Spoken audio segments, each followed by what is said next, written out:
निर्भीड निष्पक्ष वृत्तांकनाचा बुलंद आवाज राजसत्ता न्यूज।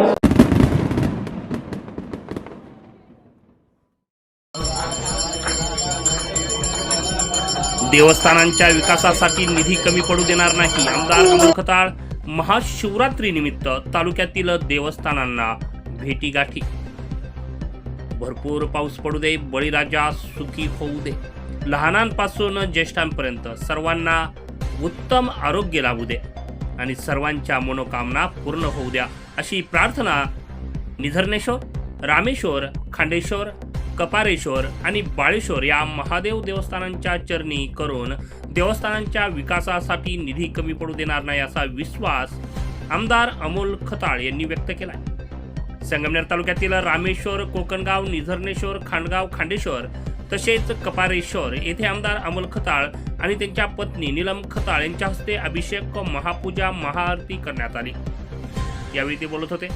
यावेळी निधर्नेश्वर देवस्थान ट्रस्टचे अध्यक्ष बबन पवार, उपाध्यक्ष दिलीप पवार, बाळासाहेब जोंधळे, गंगाधर वायकर, हौशीराम जोंधळे, वडगाव पान सरपंच श्रीनाथ थोरात, सुमित काशीद, शरद यलमामे, खांडगाव कपारेश्वर देवस्थान ट्रस्टचे कार्याध्यक्ष सोमनाथ गुंजाळ, सचिव रामनाथ गुंजाळ, बादशाह गुंजाळ, सुनील रुपवते, विकास हरगडे, रोहिदास गुंजाळ, रामेश्वर देवस्थानचे डॉक्टर महेंद्र कोल्हे, अविनाश वल्वे, अविनाश वागचौरे, कमलेश डेरे, हरीश वल्वे, शरद कवडे, गोकुळ देशमुख यांच्यासह आदी शिवभक्त यावेळी उपस्थित होते। खंडेश्वर महाराज असेल, ओम इच्छामूर्ती कपारेश्वर महाराज असेल, योगायोग बघा, मला सारखं इथं बोलवणं येतंय। मला आठवतं की मी आता 15-20 दिवसापूर्वीच येऊन गेलो होतो आणि परत आता आलो, याच्या पूर्वी येऊन गेलो। या वर्षभरात मला वाटतं मी 5वी-6वी माझी चक्कर इथं असं तर मला नक्कीच मी म्हणत कपारेश्वर महाराजांचा माझ्यावरती काहीतरी आशीर्वाद आहेच, परंतु माझ्या हातातून काहीतरी चांगल्या गोष्टी घडवण्याचा निश्चितच मला त्यांच्याकडून एक संकेत येतो असं मी म्हणल। आणि या निमित्त आज आपल्या ट्रस्टचे अध्यक्ष सोमनाथ किसनराव गुंजाळ, रामनाथरावजी गुंजाळ, दत्तूजी जावा गुंजाळ, रघुनाथ गुंजाळ, तानाजी गुंजाळ, पांडुरंग गुंजाळ, नामदेव गुंजाळ, आमचे सहकारी रामभाऊ राणे, बादशाहभाऊ गुंजाळ, रामभाऊ गुंजाळ, विकास हरगडे, सुनील असेल, दीपक असेल, सगळेच आपले खांडेश्वर खांडगाव परिसरातील खरंच एक वेगळं अनुभूती या ठिकाणी आल्यानंतर मिळते।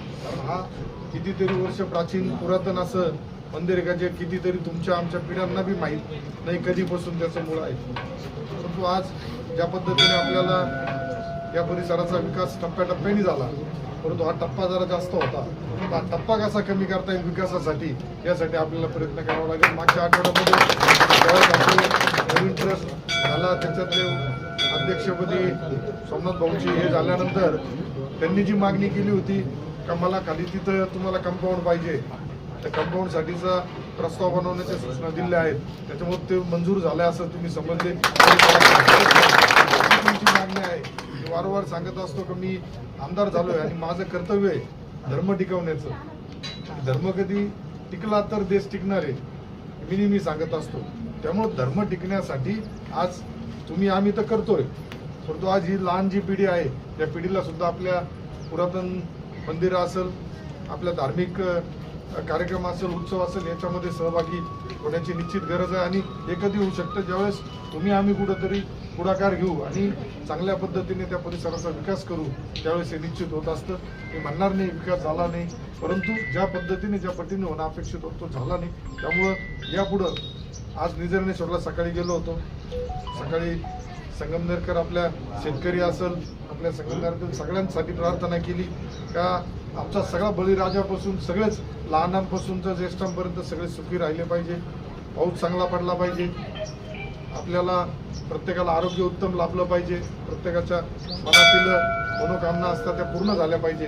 यासाठी रात्री रामेश्वर महाराजांच्या तिथं धांदरफळला रात्री अभिषेक आणि आरती होती, सकाळी तिथं करून आता प्रत्येक ठिकाणी जिथं जिथं आपल्याला हा एक दिवस पवित्र दिवस असतो आणि महादेवाचं दर्शन घेणं हे सुद्धा भाग्याचं राहतं, त्यात तुम्ही सेवा करताय ते तुमचं मोठं भाग्य परमेश्वर तुमच्याकडून भरपूर चांगल्या पद्धतीने करून घेतोय।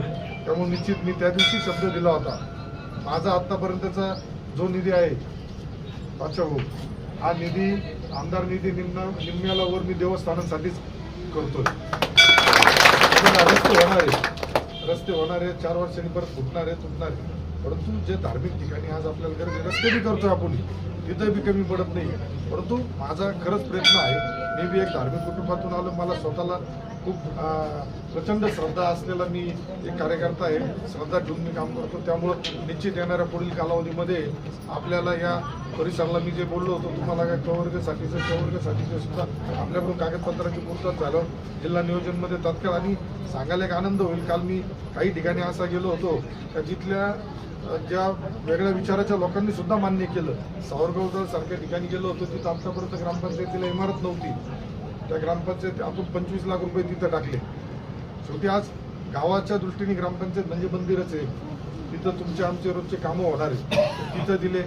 काल बांदरबळला गेलो असताना सुद्धा त्यांनी मोठ्या मनाने तिथं मान्य केलं का महायुती सरकारच्या माध्यमातून हा मोठा निधी आला आहे आणि जे कवर्ग देवस्थान झालं आता, तर ते कवर्ग सुद्धा आपल्या प्रयत्नांमुळे झालं. कारण आज मी आमदार झाल्यापासून आपलं वेल्हाळ्याचं हरिबाबाचं असत, खांब्याच्या तिकडचं म्हणजे 4 ते 5 मंदिरं कवर्ग देवस्थानमध्ये 1 वर्षामध्ये आपण केली. हा रेशो जर यापूर्वीचा बघितला तर तो कमी जास्त होता. माझा प्रयत्न राहील या मार्चपासून पुढच्या मार्चपर्यंत पुन्हा 3 ते 4 किंवा जास्तीत जास्त जेवढं तुम्ही सांगशाल तेवढे आपला प्रयत्न एका कवर्गमध्ये आल्यानंतर आपल्याला जो छोटा मोठा निधी असतो तो निधी उपलब्ध करून देण्याचं काम माझं राहील. तो निधी असतोच, परंतु जो आत्तापर्यंत बाकीच्या ठराविक ठिकाणी जास्त प्रमाणात गेला होता तर तो आपण समतोल करतो. प्रत्येक ठिकाणी गेला पाहिजे, त्या पद्धतीने काम झालं पाहिजे असं मला वाटतं. त्यामुळं आजच्या या शिवरात्रीच्या दिवशी आपण सर्वांनी मला इथं बोलवलं. आम्ही सपत्नीक दोघं आलो. आज तिथं आरतीचा मान मिळाला, त्याबद्दल आपल्या सर्वांचा ट्रस्टचा असेल, खामगाव ग्रामस्थांचा असेल, खूप खूप आभारी आहे. असंच तुमचं प्रेम स्नेह माझ्यावरती आशीर्वाद असाच सर्वांचा राहून द्यावा आणि आपल्या सूचनांचा आदर करून यापुढे माझी राजकीय सामाजिक जीवनाची वाटचाल चालू राहील. आज महाशिवरात्रीच्या आपणा सर्वांना खूप खूप शुभेच्छा देतो. धन्यवाद. संगमनेर तालुक्यातील खांडगाव येथील कपारेश्वर हे देवस्थान सर्वप्रथम क वर्ग दर्जामध्ये घेणं आवश्यक आहे. देवस्थान ट्रस्टच्या सर्व पदाधिकाऱ्यांनी क वर्ग दर्जाचा प्रस्ताव तयार करून माझ्याकडे लवकरात लवकर द्यावा. तो जिल्हा नियोजनाच्या बैठकीत पालकमंत्री नामदार राधाकृष्ण विखे पाटील यांच्या पुढे ठेवून त्यांच्याच माध्यमातून देवस्थानला क वर्ग दर्जा मिळवून देईल. त्यानंतर या मंदिर परिसराचा विकास होण्यास देखील मदत होईल, असं यावेळी आश्वासित आमदार अमोल खताळ यांनी उपस्थितांना केलं आहे. रासत्ता न्यूज ब्युरो, संगमनेर.